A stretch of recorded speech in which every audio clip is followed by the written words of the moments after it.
Then, lagay na ang mga alimango.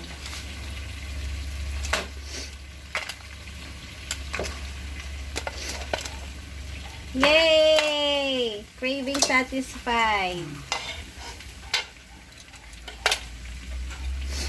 Halo. Haluin para maglagay yung lasa sa sako or alimango. Yan. Pag talagang maraming budget, dagdagan nyo ng seafood. Parang sa konti na yung pagluto. Oo. Diyan konti ako lang kakain. Wala pala kasi tayong ibang ano. Saka bawal. Bawal sa marami akong seafood.